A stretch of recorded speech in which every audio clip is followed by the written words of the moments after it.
دزگاه خیرخوازیا برزانی یک کمین سازی بو که آلیکاری گهانده عفرین و جندرسه سروک دزگاه موسی احمد 8 ماه میوانه مبون بری یعنی دزگاه درباسی عفرین به منجی پرس کر مگو تون کنگی درباس بند ده بلتنه ده با اوه که زندید کت ام سبه ده چنه عفرینه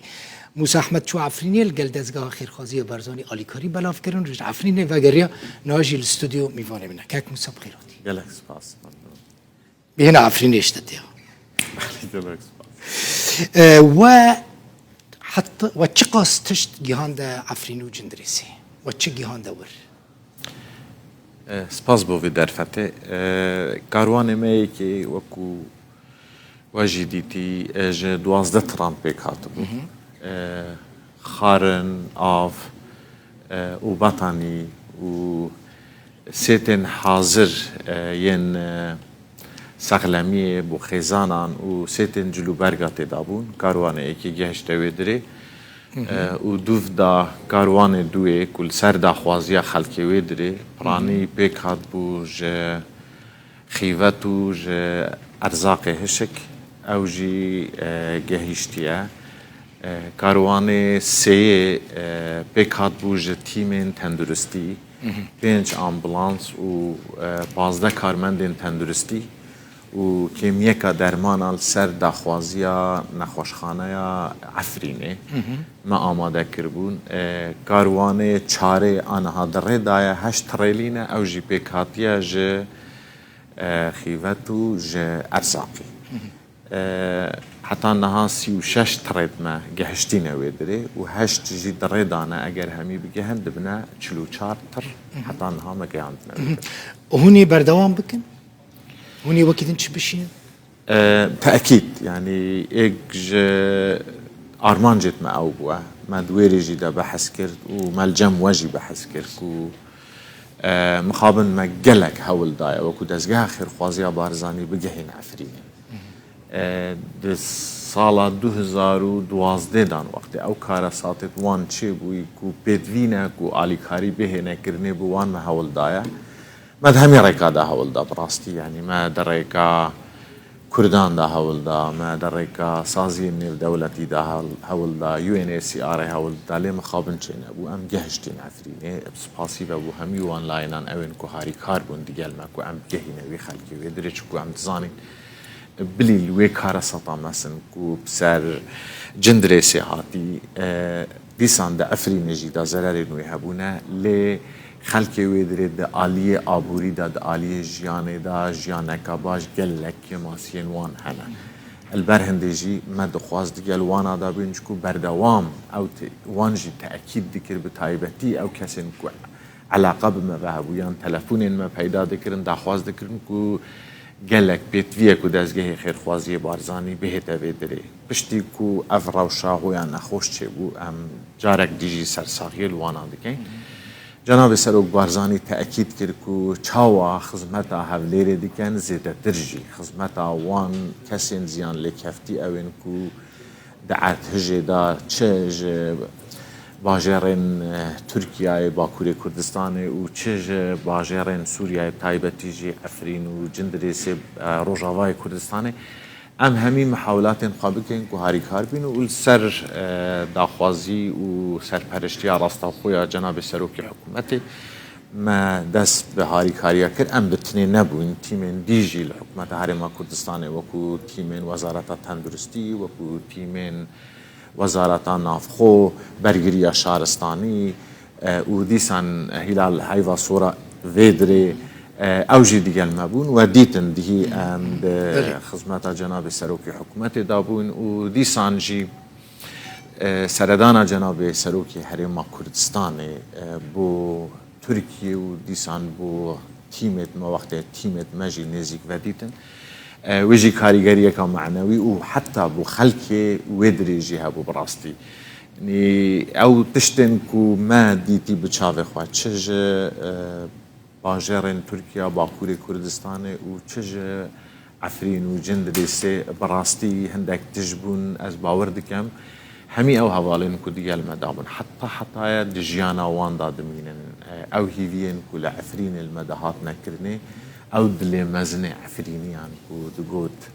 چی جواد خواستن کرد؟ تنه هاتناوا ومانا وديال مداش بوي ما هرتشتا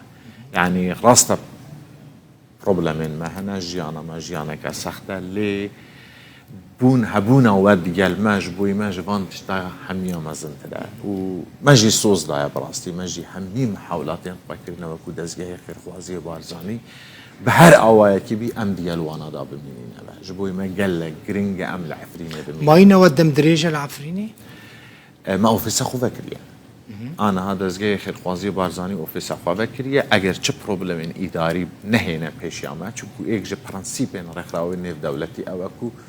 بيتويا ديال لاين اداري الويدري تنسيق واليكاري هبت يعني باوايك رسمي كاري خو بكات حتى انا ما حول دايا بالرسمي وحتى بالجنامين خو بيشكش بكين جبوي بالرسمي جي اجازه بستينين كو كاري خو الويدري بكين اف هيفيا نما بتني دزگه خير خوازي بارزانيه هيفيا كامازنا حتى جناب سروق بارزاني جيا ويا خلق كردستان كتوي ما ويدا ببردوام پیوندی مذاکریه کو چند گرینگه و هاریکارت افرینی بن ام چند پشتیوانی و دکنج باید بين سال بون يعني كسك درباسي عفريني نبولو براستي وكا صندقة كا قرتي بو چناوا هناك تشتي نو كل عفريني تشيد بون اشكرا كرن خلقي جوارا تشد قوت و تشد خواست خلقي عفريني ما بحث كرت يعني اف براستي بينغافا كا قالكا ديرو كيبو جبوي ما كما اف بينغاف دست بيكر كو ام جهشتين هدف خوشي وبراستي كاروانه كي قلب بروبلم بو ما تشبونچكو ترساوي خلقيجي او بو جاره كدي بلكي ممكن نبت كاروانه كي دي هاري كاريا بتودري لي عبد الخوشي و ام بوين او براباش كو انها رخراوين يو انرجيتين او جرينجي او حمي سازين في دولتي داس خوشي المكري بالتايبتيجي او انكم مع علاقه برهبونا وحتى سازية يو انرجي وبردوام جي تأكيد كريا ام چاواب گهين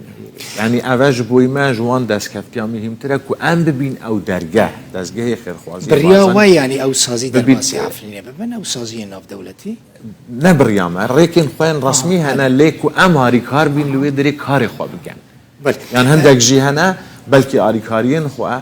يعني بروجين خوا ريكا مراجي بجي بگن كاك موسى قال لك قندين عفريني وجندريسي زيان ديتن عرض هجدا وخوا جيهان ده حمو قندان وآليكاري درباسي حمو طبيعي قند زورن يعني تيمت ماجي تيمن دست بيكي راستا مثلا حفتيا بوري دانيزيكي چلو دو کارمندین ملوی داری بون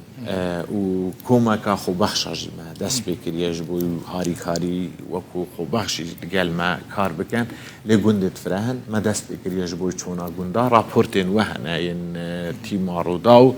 و کانال دین اعلامی يعني كردستان 24 كردستان تي في او جي هبونا الويدري ام سپاسیا ودکن براستی يعني انك جواهری کارابونا کو ام شیاینا دنگ خوایان جی او کارساتا کل ویدری هی باشتر بگهینین خلکی دچن آنها رومالا وان گندان دکن او دچن گندان جی دچن ناوا عفرین جی دچن باجروکین دیجی يعني دست بکریه لی براستی اوی وقت دویتن و بتایبتی جی کو جهاندنا هاری کاریا بوی دره بسانهی نیه يعني وكو ترانزيت وكو ولاتي سيبري خواتی تیتا بری خو کرن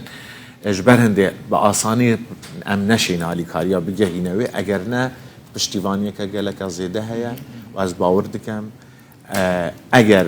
او آسان کاریا بردوام بوما به تکرنی وكو دزگاه خیرخوازی بارزانی امین بشین ادبوار آبوری دا گلک که ماسین خلقی و داوری کن بکن تشتكي دنجي مثلا قال لك كس بمرض كابن بيواندي دبيجن آليكاري نگشتي ما آليكاري بشوي كي عادل ناي بلاف كرن يعني داخازش دزگاه خيرخازي برزاني دكن وهول بدا خو بگينا حركسي اف درفت الجمع هنا يعني بروبليم هنا دست بكده من ايه ماجه بيدا يعني از باور دكم او گلين کو هات نکرینه پرانی او گلين کو جکاروانه کی ابو کاروانه کی وكو تشتكي بو كو جعسمانا تشتكي به تخواري براستي يعني البرهند يجي حتى تلسا خلكي او بو كو جارك دي ممكن نيه تشتكي جارك هم بتشنو دي داوي بله لی بردوامی دان به پروسه و دکت کو یعنی اف تبینین خلک مجی نمینن دویدری اف پروبلم جی نمینن و براستی جی من دست بکردی جبوندا ما حول دای کو هر کسی کی ببینن به تایبتی جی او انجمنن کل وادرا هنا قالك انجمنن باجر وكان انجمنن باجر هنا الودري تنسيق ما هي حتى دقال او رخراوين سيفيل جي كو داست اكيد ابون كتبون مش تيكو علي كارينا بون انا ها وانجي لفينك ديكتيا ومحاولات تينا كرني يعني ريكن جدا هاري كاريين ماضي بجهنا ويدري وجارك دي ببن هاري كاريين خوراکی و پتوین جیانه بسر خلکی دا بینه بالبکر خاله کدنه گرینگ هی گلک خلکره مالی وان دوی ارتجه دا ویران بون بین مال مان هونه دا آوکرنا خانین وان دا مالین وان دا ببین آلیکار جه باکور کردستان و جه روش آواجی و هر کار ساعتا که بوی آوائی چه بید بسیار قناعان داده بوری قناغایی که چاره سر کردن و در اخستنا مخابن وی خلکیه بجا چه اوی دجیان داما بید چه مخابن اوی که دجیان دانا ما بید و هندک هاریکارین پدوینه و حتی تیمار کرن وان کسانه اوین که بریندان بن بلیاوی قناغا دوی قناغا آکنجی کرنه بجا چه دبنه کونا دا بید چه نزیکی مال وانا بید و هندک جاره هندک دولت قراره که بوی آوائی ددن که او خلق بچی باجرین دی اگر خزمکی وان ها کسکی وان ها دنوا جبوی کو زخت گرانی سر باجری و سر حکومتی که انتر ببیتن و حتی آلیکاری جدیدن جبوی کو خلق بچی خانه کی الجه کی دیگه بکرید قناغا سه قناغا بنیادنانه ام وکو دزگه خیرخوازی بارزانی او آرمان جامعه ما پلان اخوال سروی کی داریشته ده هر سه قناغا ده بشداریه چاوا ما آفا کرنی ده بلش دخ آواکرنه جدا بجدار بین چونکو انی ام باورن راست ام رخراوه که انجی اوینن چه هاریکاریال چه کسی که دیار کرین آورگرین لی او پشتیوانی مزن یا جه خلق کردستان بومهی و حتی جه اصلین و دولتی جی بومهی ام باور دکن طبیعی الدوف شیانت خواه یعنی افکار ساتا که گلک مزن زیانن گلک مزن گهاندین خلقی لی براستی ام جی وکو خواه الدوف شیانت خواه ابتایبتی جی پشتیوانی خلک ما ده هر سه قناغا دا ام دخواست مهمه اف خالك گرینگ خلکی عفنین حال ما تماشا دکن خزانی و دید کک موسا تیمین والور کار دکن فقیریا خلکی هجاریا خلکی ده چه آسته ده بول عفرینی مخابن يعني من دست بيكي جي داود روشا ويدري نروشك باشا وروشك نفشار دي جي چونكو انا هاي اتصالات هنا وروجانا ديال واجي تاخبن وديال خلق دي تاخبن جيان ويدري براستي قال لك بزحمته البرهندجي يعني از هيفيت كام جي همي خلق كردستان جي سازين دولتي جي او رخراوين مين كردي كوهاري كاربن بشتيفان بن دقال ما يانجي دقال خلقي عفريني ام هميش يانين خواه دخينا كار جبوي كو هم لويدري بمينينو ام جي خزمتا زيادتر بكين روش بروش خزمتين خوازي داتر بكين دخوازم يعني جوان جي بخوازم او جي هاري كارو بشتيفان بن خلقي عفريني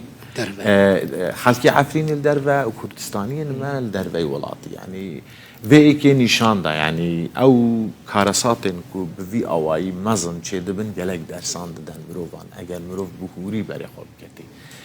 اف راستی ابو ما در اخست کو چتش نابید او کو مروف دخوناغ که هودا دست اکودو بگرید هاریکاری اکودو بکرد گل اکودو دا باشه او خلک ما عفرینی او خلک روجاوای کرسانی کل در و دمینن آلیکاریان کوم بکن دخوازن بگین عفرینی هون دکارن ببن پرک جبو جهاندنا آلیکاریا مثلا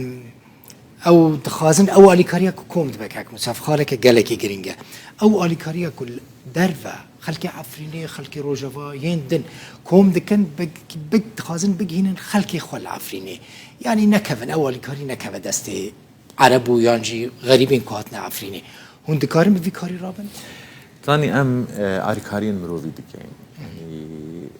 دبيت او مروف محتاج تشكاز بيت ام خصمت اوي بكين و هياما مال ويدري يجي او بوا يعني خلك رساني عفريني وقت الويدري بيجي هر بيك هاتي اكي بيت قالك بيت هاري كاري و ما تجربه کی گلک زیده هیا یعنی وکو پر دنابرا رخراوان و دنابرا وان کسان اوین کو احتیاج وان هنه ما تجربه کی باش هیا و براستی او تجربه بوا والمکریه کو ام بگهینه وی آستی یعنی نها مثلا برای خواب کنه سال به سال جدایه که گلک زیده دکار دزگه خیرخوازی و بارزانی دا چه دبید او پشتیوانی او حالیکاری او ستاندارد کاری ده کار و پروژه دزگه خیرخوازی و بارزانی دا یوی تجربه که ام شیاینه یعنی او کسی که دخوازی پروژه و بهت جیبجی کردن پروژه وک خواهاتیه جیبجی کردن پروژه گلک بشفافی برای که بگی هاتیه جیبجی کردن هر پروژه که ام نشین وکو خواه جیبجی بکن ام خدا نوان آگادار دکن که ام نشین وی پروژه وکو خواه جیبجی بکن بجا چه کسایتی بین چه کمکا خلقی بید چه ریک خراوک بید یا ان کمپانیاک بید وقتی تشتکی جمع دخوازید ام دیگل تیمین خواه مشاوره دکن ولا اوروبا کار دکن جبو کوم کرنا یعنی جبو گهاندنا عالی کاری جبو خلق عفرینی بله بله آنها پروبلمک معايا جوا جواستنا كلو بلا يعني ام بدو ريك كده دقرن ريك بصناعي تربت نهينا هفليري وجارك دي بتشنوي دري يعني نهينا دهوك وجارك دي جا اوروبا درباسي عفريني بلكي اگر او ممكن بيت او بهيت كرن وكارك جلكي باش بيت ام لسر حميلا انا خبات دي كان جبوي كو بشين آسانکارین زیادتر و هاریکارین زیادتر باش بگه هنه خلق اوفیسا و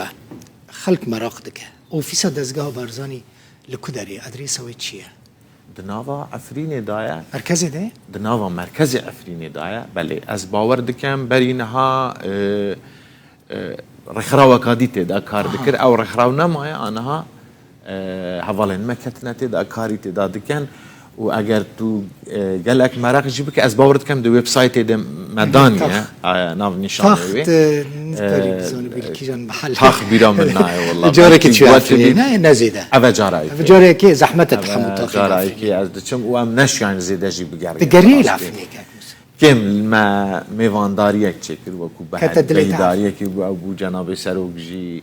به تلفن دیگه الخلق عفرینی آخر ما گرانان مکیم بون ام چونکو شب درنگ گهشتینو و تنشده که ماینو زفرین خوش بو عفرین یعنی دوان روژی نخوش تا خوش بو خوشی عفرینی هم دلیت ده جه گرت عفرینی براستی يعني تشتك هي ده عفريني ده وكو سحرك يعني والله أذني أخفتنا منك خوش قالك هوال دي قال ما دابون يعني بحسوي كده كرتكو ما أجر جارك ديجي هاتن أم دخوازن بتشين عفريني زيتون عفريني تشتكى من ده همي عمري خدانا ديتنا أبراستي جوانيك دايوي باجيري جوانيك دايوي دفري از باور دكم يعني تشتكن خوزي همي كردان او دي طبعا دبيجي بدس هاتنا تشكرني وتشتكى ديمانكي قالكي جوانا راستي هيفي دي كاين كروجك بيت همي كرد وان زيتونانو وعفرونا بكا كردستان ببين چه حيف كات موسى تشوي كوباني دمكو داعش يرشكر تشوي عفرني دمكو اردهش تشيبو هيفي دي كم دروجي خوشتا بتشوي ام چوين وانه جي وانه جي ساعتش ما وان دي تفجارك ادي دخوشيه دا ان شاء الله وان حمي باجرن كنت اماجه بيداي ام دخوشيه دا ببينين يا جرينك او براستي يعني اف الي كارين دزگه خير خوازي بارزاني حتى دوان جيها هميه دا تشتك چكر پیام جهان كل جمع گلكا بيروز كم جاره پشتی حیامکی گلکی دریس کردین ما شانازی به ناسنامه خود کن به هویت خود کن برای نکه لگلک وانجیان اوین که ام چوی خلکی هویت خود و دشار ناسنامه خود و دشار لی وقت ام ددیتین به شانازی و دگوت ام کرمانجی ام کردی و اوه جارا اکی بو که خلق شانازی به هویت خواه بکه هویت کردی ناسنامه کردی که بیجید ام کردستان دیدارین ام کرد همی دسته کدو بگرین هاریکار بین پشتیوان بین بوین نصیبت آمازن چکو براستی کار است راسته